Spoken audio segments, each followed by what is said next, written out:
திமுக தலைமையில் அமைந்திருக்கிற அணி என்பது கொஞ்சம் நாளியாக தப்பாக நினைக்காதீங்க. தமிழ்நாட்டு அரசியல் உங்களுக்கு எல்லோருக்கும் நன்றாக தெரியும். நான் அறிந்த வரையில் எந்த ஒரு கூட்டணியும் இத்தனை ஆண்டு காலம் தமிழ்நாட்டில் நீடித்ததே கிடையாது. ஒரு தேர்தலில் ஒரு கூட்டணி உருவாகும், அதிகபட்சமாக போனால் ஒரு வருஷம் அந்த கூட்டணி நீடிக்கும், அவ்வளோதான். ஒரு வருஷத்தோட கூட்டணி முடிஞ்சிடும்.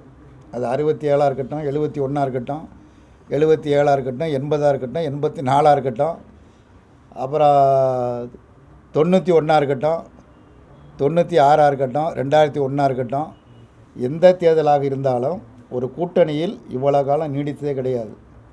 திமுக தலைமையில் அமைந்த கூட்டணி தேர்தலுக்காக உருவாக்கப்பட்ட அணி அல்ல, மக்கள் பிரச்சனைக்காக உருவாக்கப்பட்ட அணி, காவிரி பிரச்சனையில் உருவான அணி, கொள்கைபூர்வமாக உருவாக்கப்பட்ட அணி.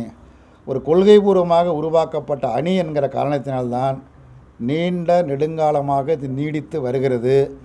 வருகிற சட்டமன்ற தேர்தலிலும் இந்த கூட்டணி தான் சட்டமன்ற தேர்தலில் சந்திக்கும். அந்த தேர்தலில் திமுக தலைமையிலான மதச்சார்பற்ற முற்போக்கு கூட்டணி மகத்தான வெற்றி பெறும்.